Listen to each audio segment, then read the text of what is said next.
ব্যক্তিগত এবং প্রাতিষ্ঠানিক প্রয়োজনে আমাকে নানা ডিভাইস ব্যবহার করতে হয়। বিভিন্ন ওয়েবসাইট এবং সোশ্যাল মিডিয়া ব্রাউজ করতে হয়। আমার ছেলেকেও কম্পিউটার এবং মোবাইল ফোন কিনে দিতে হয়েছে। যোগাযোগ এবং পড়াশোনার প্রয়োজনে তার কাজে লাগে। ডিভাইস এবং ইন্টারনেট ব্যবহার করতে গেলে চোখের জেনা এড়ানো খুবই কঠিন। এ বিষয়ে আপনার পরামর্শ, দিক নির্দেশনা কামনা করছি। কিভাবে এসব ব্যবহার করেও চোখের জেনা থেকে বাঁচা যেতে পারে? খুবই কঠিন কাজ, কিন্তু আল্লাহ রাব্বুল আলামিন বেশ কিছুটা অপশন আমাদের জন্য তৈরি করে দিয়েছেন। এটা আল্লাহ তাআলার অনুগ্রহ। আমরা জানি যে কাহাফ ব্রাউজার নামে একটি ব্রাউজার আমাদের কিছু তরুণরা আলহামদুলিল্লাহ তৈরি করেছেন, কিছু এক্সপার্টরা তৈরি করেছেন। আমাদের মোবাইল ফোনগুলোতে, আমাদের ডিভাইসগুলোতে যদি আমরা এই কাহাফ ব্রাউজার নামেই নেই, এটা ডাউনলোড করে ইনস্টল করে আমরা যদি কাহাফ ব্রাউজার দিয়ে ব্রাউজ করি এবং অনলাইনে সার্চ করার কাজ করি, তাহলে সেক্ষেত্রে একটা দারুণ অভিজ্ঞতা আমাদের হবে। যারা আমাদের এ বিষয়ে জানা নেই তাদের জন্য বলছি যে সেক্ষেত্রে যত হারাম ভিডিও আসবে, হারাম ছবি আসবে, সেগুলোকে ব্লার করে দিবে ব্রাউজার। অর্থাৎ আমার চোখের জেনা থেকে বাঁচার পথটাকে উন্মুক্ত করে দেবে ইনশাআল্লাহ। এবং একইভাবে বাচ্চাদের জন্য যে ডিভাইস দেওয়া হয়, কম্পিউটার হোক, মোবাইল হোক, সেখানে যদি কাহাফ কিডস এই অ্যাপ যদি ডাউনলোড করে নেওয়া হয়, সেক্ষেত্রে বাচ্চারা কাহাফ কিডসের মাধ্যমে যখন সব কাজগুলো করবে, তখন সেখানে তাদের ঈমান আমলের জন্য ক্ষতিকর এবং হারাম যে সমস্ত বিষয় আছে, বিশেষ করে ইউটিউবে বাচ্চাদের জন্য যে ফরম্যাটটা আছে, সেখানে যে সমস্ত হারাম, অশ্লীল কিংবা বাচ্চাদের ঈমান আমলের জন্য ক্ষতিকর হতে পারে সেরকম ভিডিওগুলোকে ব্লার করে দিবে। হাজার হাজার লক্ষ লক্ষ ভিডিও নিয়ে কাজ করে আলহামদুলিল্লাহ এর সাথে সংশ্লিষ্ট যে ভাইয়েরা তারা অসাধারণ একটি কাজ করেছেন। যার কারণে বাচ্চাদের জন্য এই কাহাফ কিডস যদি দিয়ে দেওয়া হয়, তাতে একদিকে তারা হারাম যে সমস্ত বিষয় আছে, ধরুন তারা গেমস খেলবে, সেখানে এমনিতে শরিয়া আমাদেরকে গেমস খেলা ইত্যাদির উপর নিরুৎসাহিত করে, তারপরেও যদি সেটা করতে যায় সে, তাহলে সেক্ষেত্রে সেখানে এমন কিছু আসবে না যেটাতে তার ঈমান আমলের জন্য ক্ষতিকর হয়। ঠিক একইভাবে সে যদি ইউটিউবও সার্চ করে এই কাহাফ কিডস ইউজ করে, সেখানে দেখা যাবে যে যে সমস্ত ভিডিওগুলো তার জন্য হার্মফুল, তার ঈমান আমলের জন্য হার্মফুল, সেগুলো তার সামনে আসবে না। ঠিক একইভাবে এটা একটা দারুণ অভিজ্ঞতা যে আপনার বাচ্চাকে আপনি শুধুমাত্র এই কাহাফ কিডসের মাধ্যমে, অ্যাপের মাধ্যমে তাকে আপনি কন্ট্রোল করতে পারবেন, কতক্ষণ সে চালাবে, এরপরে অটোমেটিক বন্ধ হয়ে যাওয়া ইত্যাদি সহ নানান ফিচার আছে।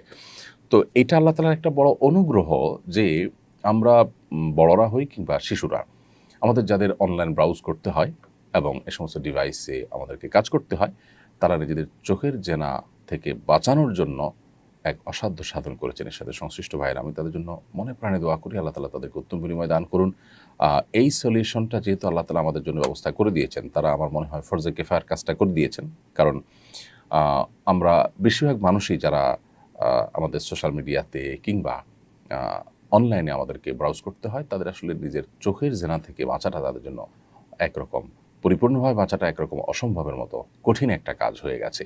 তো আলহামদুলিল্লাহ সেটা থেকে বাঁচাবার জন্য উম্মাহকে কারো না কারোর কাজ করা দরকার ছিল। সেই কাজটা কাহাফ কিডস এবং কাহাফ ব্রাউজার যারা আবিষ্কার করেছেন, এর ব্যবস্থাপনা যারা আছেন, তারা আলহামদুলিল্লাহ সেই ফরজে কিফায়ার কাজটা করে দিয়েছেন। এখন গুনাহ থেকে বাঁচাটা কিন্তু ফরজে আইন। কীভাবে বাঁচবো সেই পদ্ধতিটা আমাকে বের করতে হবে।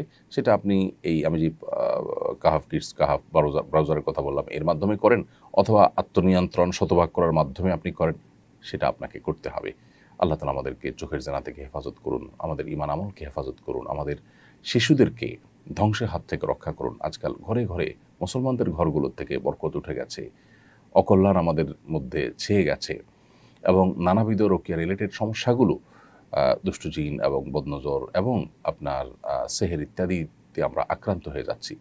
এই সবগুলোর পেছনে যে সব বিষয়গুলো কাজ করে, তার মধ্যে থেকে একটা অন্যতম হলো যে আমরা অহরহ অগণিতবার প্রতিদিন গুনাহে লিপ্ত হচ্ছি এই অনলাইন ব্রাউজ করতে গিয়ে। অতএব সোশ্যাল মিডিয়া হোক বা নেটে কোনো কিছু সার্চ করার প্রয়োজন হোক, এইসব বিষয়গুলোতে আমি যতটুকু জানি এবং আমার অভিজ্ঞতা বেশ ভালো যে কাহাফ ব্রাউজার ব্যবহার করলে আলহামদুলিল্লাহ যে একটা আমি দৈনিক পেপার যদি পড়ি অনলাইনে, সেখানে দেখা যায় যে হারাম যে ছবিগুলো আছে সেগুলো ব্লার করা যায়। এবং ইন্টারেস্টিং একটা বিষয় দেখলাম যে সেখানে মেয়েদের ছবি ব্লার করার ক্ষেত্রে ফেসটা আমি ব্লার করা হোক, সেটা চাই কি চাই না, সে অপশনটাও চুজ করার সুযোগ আছে। অর্থাৎ এটা নিয়ে যেহেতু কিছুটা ভিন্ন মত আছে, যদিও বিশুদ্ধ মত হলো যে মেয়েরা পর্দার ক্ষেত্রে তাদের ফেসও ঢাকবেন, তো সেই জন্য অপশন রাখা আছে। এক কথায় অসাধারণ একটি কাজ করেছেন এর সাথে সংশ্লিষ্ট ভাইরা। আল্লাহ তাদেরকে উত্তম বিনিময় দান করুন। এবং আমরা যারা আমাদেরকে সোশ্যাল মিডিয়াতে কাজ করতে হয় কিংবা অনলাইনে সার্চ করতে হয়, তারা নিজেদের ঈমান আমলকে, আমাদের সন্তানদের ঈমান আমলকে বাঁচাবার জন্য এই পদ্ধতি অবলম্বন করতে পারি।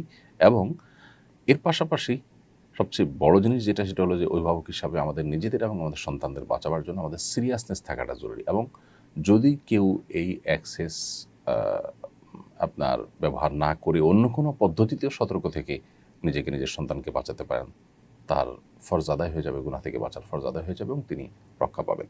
সিরিয়াসনেসটা হলো সবচেয়ে বড় বিষয়। আল্লাহ তাআলা আমাদেরকে হেফাজত করুন, আমাদের ঈমান আমলকে হেফাজত করুন, আমাদের সন্তানদের পরবর্তী প্রজন্মের ঈমান আমলকে আল্লাহ তাআলা